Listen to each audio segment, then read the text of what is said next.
तो स्टूडेंट्स हम लोग पढ़ते हैं basic introduction of matter and non matter. अभी तक जैसा कि हम लोगों ने पढ़ा मैटर के बारे में, anything that occupies space and has mass called matter. तो कोई भी चीज जिसका अपना मास हो, मतलब वेट हो, और ऑक्यूपाई कर सकता हो कोई स्पेस, तो उसको क्या बोलते हैं? मैटर बोलते हैं। इसको और डिटेल में समझाने के लिए कुछ साइंटिस्ट ने बताया। हम लोग बात करेंगे जॉन डाल्टन की। जॉन डाल्टन का जो लाइफ स्पैन था वो 1766 से 1844 तक था। इन्होंने एक एटॉमिक थ्योरी दी जिसको इन्होंने नाम दिया डाल्टन्स एटॉमिक थ्योरी। इसमें इन्होंने क्लियरली बताया कि मैटर छोटे छोटे स्मॉल पार्टिकल से मिलकर बनता है। उसे क्या बोलते हैं? उन स्मॉल पार्टिकल्स को क्या बोलते हैं? एटम्स बोलते हैं या परमाणु भी बोलते हैं।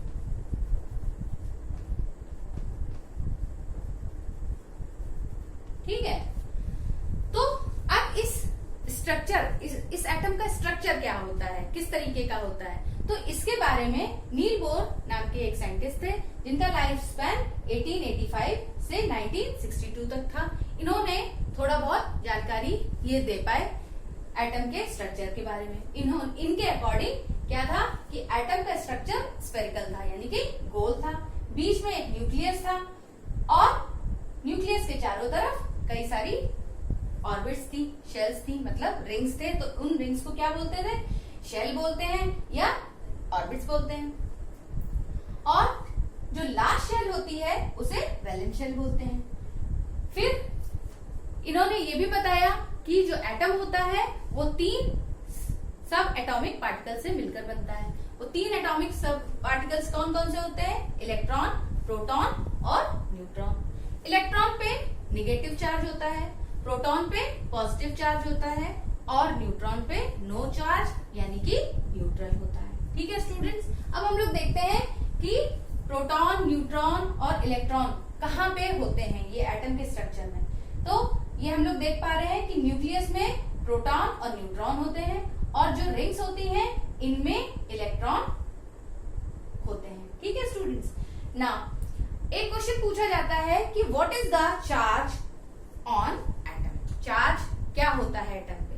तो answer is atom is electrically neutral. Atom जो होता है वो इलेक्ट्रिकली न्यूट्रल होता है। रीजन इज दिस कि number of proton and number of electron are same, are equal in any atom, so that's why there is no charge on atom or we can say that atom is electrically neutral. ठीक है students, now the next point is valence shell, valence electrons and valency. तो valence shell क्या होते हैं? जैसा कि अभी मैंने बताया आप लोगों को कि ये जो स्ट्रक्चर दिया नील बोर ने, उनके अकॉर्डिंग एटम का स्ट्रक्चर स्फेरिकल है और उसके चारों तरफ कई सारी शेल्स हैं। तो इन शेल्स को हम लोग नंबर दे सकते हैं 1 न्यूक्लियस के बाद, 2, 3, 4। तो सपोज इसमें क्या है कि 4 शेल्स हैं, तो यानी कि 4th is the last one. तो 4th शेल जो होगी वो क्या होगी? वैलेंस शेल होगी। अगर 4 से ज्यादा होती तो उसमें जो लास्ट शेल होती वो उसकी वैलेंस शेल होती, या सपोज 4 से कम शेल्स होंगी तो जो लास्ट शेल होगी वो उस एटम की शेल होगी, जिसे क्या बोलेंगे? वैलेंस शेल बोलेंगे। ठीक है, या वैलेंस ऑर्बिट भी बोल सकते हैं। अब आती है बात वैलेंस इलेक्ट्रॉन्स की। तो वैलेंस इलेक्ट्रॉन्स ऐसे इलेक्ट्रॉन्स होते हैं जो कि हमारी लास्ट ऑर्बिट में होते हैं, यानी कि आउटर मोस्ट ऑर्बिट, जिसे हम लोग वैलेंस शेल बोलते हैं। तो वैलेंस शेल में जितने भी इलेक्ट्रॉन्स होते हैं उन्हें क्या बोलते हैं? वैलेंस इलेक्ट्रॉन्स बोलते हैं। अच्छा, इन इलेक्ट्रॉन्स का जो नंबर होता है वो 1, 2, 3, 4, 5, 6, 7 और 8 तक होता है। 8 से ज्यादा नहीं होता है, सिर्फ 8 तक होता है। वो क्यों ऐसा होता है, क्या रीजन है, ये हम लोग हायर क्लासेस में पढ़ेंगे। ठीक है स्टूडेंट्स, तो ये नंबर होते हैं इलेक्ट्रॉन्स के। अच्छा, इसमें जो डिस्ट्रीब्यूशन होता है, किस तरीके से डिस्ट्रीब्यूशन होता है, या 8 से ज्यादा नहीं होते हैं, ये सब आपका हायर क्लासेस में पढ़ाया जाएगा। इसको हम लोग तब स्टडी करेंगे। ठीक है students, now the next point is valency. Valency क्या होती है और ये किस तरीके से हमारे काम आती है ना? तो तो क्या है, वैलेंसी किसी भी एटम की वैलेंसी उसके वैलेंस इलेक्ट्रॉन पे डिपेंड करती है। और जब कोई भी एटम, ज्यादातर क्या होता है कि एटम जो होते हैं वो सिंगल मतलब नहीं रिएक्शन करते हैं, नहीं कंबाइन होते हैं, तो वो अकेले एग्जिस्ट कर सकते हैं। मगर कुछ एटम ऐसे होते हैं जो अकेले एग्जिस्ट नहीं करते हैं, वो कंबाइन होते हैं दूसरे एटम्स के साथ। और जब वो दूसरे एटम्स के साथ कंबाइन होते हैं तो अपनी वैलेंसीज का यूज करते हैं। ठीक है, तो अभी हम लोग ये पढ़ेंगे कि वैलेंसी क्या होती है। वैलेंसी डिपेंड करती है वैलेंस इलेक्ट्रॉन्स के ऊपर, यानी कि वैलेंस इलेक्ट्रॉन्स 1 2 3 4 5 6 7 8 अगर हैं तो उसकी वैलेंसी भी उतनी होगी। ठीक है, ठीक है स्टूडेंट्स, जैसा कि अभी मैंने बताया कि वैलेंस इलेक्ट्रॉन्स की अगर नंबर 1 2 3 4 5 6 7 8 है तो वैलेंसी हमारी उसी पे डिपेंड करती है। तो ये किस तरीके से डिपेंड करती है, अगर किसी भी एटम के आउटर मोस्ट ऑर्बिट में वैलेंस इलेक्ट्रॉन 1 2 3 होते हैं तो उनकी वैलेंसी +1 +2 और +3 होती है। मगर अगर हम लोग बात करें सपोज कि अगर इलेक्ट्रॉन्स की जो नंबर होते हैं वो 3 से ज्यादा अगर होंगे तो उसकी क्या वो होगी, उसकी जो वैलेंसी होगी -4 -3 -2 -1 और 0। ऐसा क्यों होता है, रीजन ये है क्योंकि ये हम लोग क्या करते हैं 8 से माइनस कर देते हैं। 4 को 8 से माइनस कर देंगे तो -4 आएगा, -3 आएगा, -2 -1 और 0।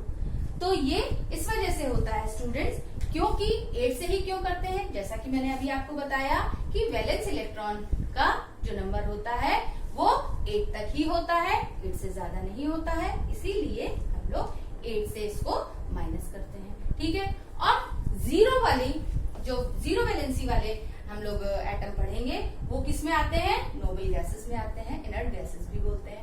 ये भी आपके हायर क्लासेस में डिटेल में पढ़ाया जाएगा। ठीक है स्टूडेंट्स, तो अब हम लोग देखते हैं कि जो हम लोगों ने प्रॉपर्टीज देखी थी मेटल नॉन मेटल की वो किस तरीके से थी। जैसा कि मैंने आपको बताया था कि ये +1 +2 +3 वैलेंसी शो करते हैं तो उन्हें क्या बोलते हैं, मेटल बोलते हैं। ठीक है, और -4 -3 यानी कि इतने इलेक्ट्रॉन्स होते हैं, -4 -3 -2 -1 वैलेंसी, मतलब माइनस में वैलेंसी शो करते हैं, उनको क्या बोलते हैं, नॉन मेटल्स बोलते हैं। ठीक है, अच्छा अब ये +1 क्यों होते हैं, क्योंकि मैंने एक पॉइंट एक और बताया था कि हमेशा इलेक्ट्रॉन लूज करते हैं। तो इलेक्ट्रॉन किस तरीके से लूज करते हैं, सपोज हम लोग सोडियम का एग्जाम्पल लेते हैं। सोडियम का जो एटॉमिक नंबर होता है वो 11 होता है और इसके आउटर मोस्ट ऑर्बिट में जो वैलेंस इलेक्ट्रॉन होते हैं वो कितने होते हैं, 1 होते हैं। ठीक है, तो यानी कि 1 इलेक्ट्रॉन है तो ये 1 इलेक्ट्रॉन दे सकता है।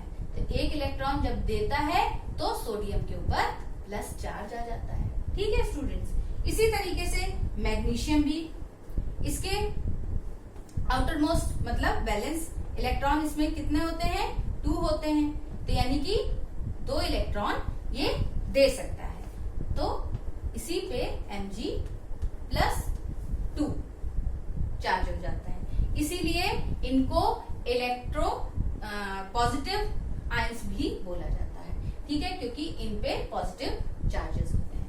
इसी तरीके से अगर हम लोग बात करेंगे कि नॉन मेटल्स की, तो वो क्या करते हैं, हमेशा इलेक्ट्रॉन्स लेने का नेचर होता है, गेन करते हैं। ठीक है, क्योंकि ये दे नहीं सकते हैं और इनकी जो वैलेंसीज होती हैं वो माइनस में होती है।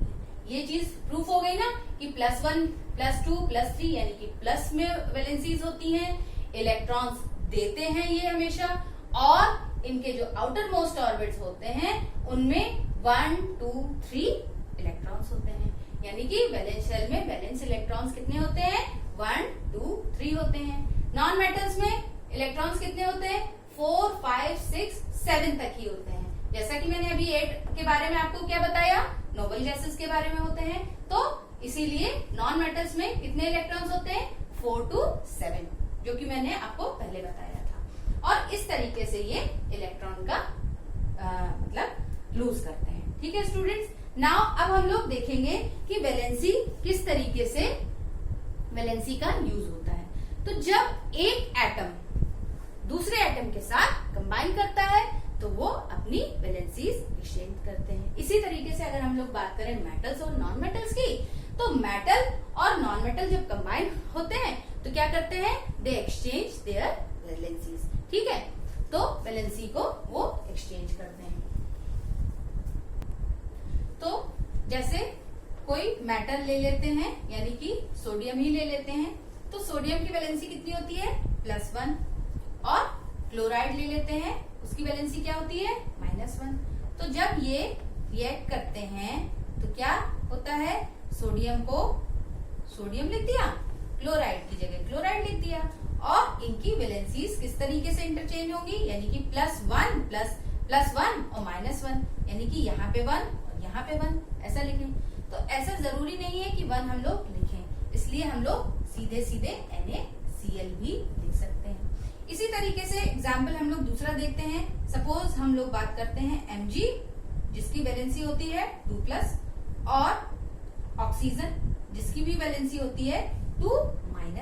अब हम लोग इनको क्रिस क्रॉस करते हैं तो क्या होगा? Mg 2 और ऑक्सीजन 2, क्योंकि ये 2 इस पे आ गया, ये 2 इस पे आ गया, तो 2 को हम लोग ना भी लिखें तो चलेगा, कैंसिल भी हो जाएंगे। ऐसा नहीं है, 2 कैंसिल करना पड़ेगा, मतलब है ना। तो क्या आया हमारे पास? MgO, यानी कि मैग्नीशियम ऑक्साइड। अच्छा, जब मैं ये जो वैलेंसीज हैं आप लोगों को फाइंड आउट करना हायर क्लासेस में बताया जाएगा, जैसा कि मैंने अभी आपको बताया, मगर अभी के लिए वैलेंसी को कैसे आप लोग करेंगे? तो वैलेंसी याद करना पड़ेगा आपको। तो याद करने के लिए मैं आपको एक चार्ट दूंगी, ठीक है स्टूडेंट, और उस चार्ट से हम लोग वैलेंसी मतलब आप लोग वैलेंसी याद करेंगे। अच्छा, उस चार्ट में कुछ इस तरीके से भी मैं आपको देखने को मिलेगा, जैसे NH4+1 है ना, या CO3 2-। ठीक है, तो ये जो होते हैं ये एक्चुअली इन्हें कॉम्प्लेक्स आयंस या रेडिकल्स भी कहते हैं। ठीक है, तो ये किस तरीके से कंबाइन करते हैं? एक एग्जांपल इसका भी देखते हैं। सपोज हम अमोनियम ले लेते हैं NH4 और ऑक्साइड ले लेते हैं, हाइड्रोक्साइड ले लेते हैं -1। अब इसको हम लोग उसी तरीके से क्रिस क्रॉस करके और इंटरचेंज करेंगे। तो ये ध्यान रखेंगे, ये जो सब स्क्रिप्ट में 4 दिया हुआ है ये एज इट इज लिखा रहेगा, NH4 और OH -1+1, तो यानी कि लिखने की जरूरत नहीं है, ये पूरा पूरा NH4OH यानी कि अमोनियम हाइड्रोक्साइड बन गया। अब अगर हम लोग बात करें, सपोज हम कैल्शियम हाइड्रोक्साइड बनाने की कोशिश करते हैं, तो कैल्शियम का जो वैलेंसी होती है वो 2+ होती है, और हाइड्रोक्साइड की जैसे मैंने बताई -1 होती है। इसको हम लोगों ने चेंज किया तो इसकी वैलेंसी इस पे चली जाएगी और इसकी वैलेंसी इस पे चली जाएगी, तो यानी कि ये कुछ इस तरीके का बनेगा, CaOH का होल ट्वाइस, क्योंकि ये दोनों के लिए 2 है। समझ में आया? सिर्फ एक के लिए नहीं है, ये दोनों के लिए 2 है। दैट्स वाई हम लोगों को ये ब्रैकेट में करके इस तरीके से लिखना पड़ेगा। और स्टूडेंट्स एक बात तो आप लोग समझ लो कि हम लोग कोई भी चीज पढ़ते हैं तो उसकी अपनी एक लैंग्वेज होती है, उसमें कुछ टूल्स यूज किए जाते हैं। तो ये हम लोग केमिस्ट्री का टॉपिक पढ़ रहे हैं, और केमिस्ट्री में कुछ अपने टूल्स होते हैं, और वो टूल्स क्या होते हैं? केमिकल फॉर्मूलाज होते हैं, केमिकल सिंबल्स होते हैं, तो या केमिकल इक्वेशंस होती हैं, रिएक्शंस होती हैं। तो उनको पढ़ने के लिए हम लोगों को इनके फॉर्मूलाज याद होने चाहिए, सिंबल्स याद होने चाहिए। जैसे आयरन को हम Fe से डिनोट करते हैं, कॉपर को हम लोग Cu से डिनोट करते हैं, कार्बन को हम लोग C से डिनोट करते हैं, ऑक्सीजन को O से डिनोट करते हैं। तो इस तरीके से आपको सिंबल्स भी आने चाहिए, है ना। तो मैं वैलेंसी और इन सिंबल्स का आपको चार्ट दूंगी, जिसको आपको अच्छी तरीके से और ऑनेस्टी के साथ याद करना पड़ेगा, क्योंकि ये अभी आपका बेस है, और ये अभी अगर आप लोग समझते हुए चलेंगे तो आगे आप लोगों को प्रॉब्लम नहीं आएगी। I am sure about this. ठीक है स्टूडेंट्स। तो स्टूडेंट्स आप लोगों ने देखा कि अभी हम लोगों ने वैलेंस इलेक्ट्रॉन्स, ये किस तरीके से इलेक्ट्रॉन्स को लूज करते हैं, इनकी पॉजिटिव होती है वैलेंसीज, ये सारी चीजें डिटेल में पढ़ी। तो एक बार फिर से रिवाइज करते हैं। मेटल्स वो होते हैं जिनमें जो आउटर मोस्ट इलेक्ट्रॉन्स होते हैं, आउटर मोस्ट ऑर्बिट में जो इलेक्ट्रॉन्स होते हैं यानी कि वैलेंस इलेक्ट्रॉन्स जो होते हैं उनका नंबर कितना होता है 1, 2, 3। इनमें लूज करने की जो टेंडेंसी होती है, इलेक्ट्रॉन्स को ये लूज करते हैं और इनकी जो वैलेंसीज होती है वो हमेशा पॉजिटिव होती है। नॉन मेटल के बारे में हम लोगों ने पढ़ा कि इसमें जो वैलेंस इलेक्ट्रॉन के जो नंबर होते हैं वो कितने होते हैं 4 to 7 होते हैं। इनका जो नेचर होता है वो हमेशा इलेक्ट्रॉन गेन करने का नेचर होता है और इनमें नेगेटिव वैलेंसीज होती है। ठीक है स्टूडेंट्स। और इनके example sulphur, phosphorus, carbon, oxygen etcetera. ऐसे ही मेटलॉइड्स के बारे में हम लोगों ने पढ़ा कि कुछ प्रॉपर्टीज मेटल की होती हैं और कुछ प्रॉपर्टीज नॉन मेटल की होती हैं। तो ऐसे एलिमेंट्स को क्या बोलते हैं मेटलॉइड्स बोलते हैं। तो स्टूडेंट्स आप लोगों का ये टॉपिक यहाँ पे कंप्लीट हो जाता है और अगर आप लोगों को कोई भी प्रॉब्लम हो तो प्लीज अपनी बुक से भी पढ़ेंगे और फिर मुझसे जरूर पूछेंगे। ठीक है स्टूडेंट्स।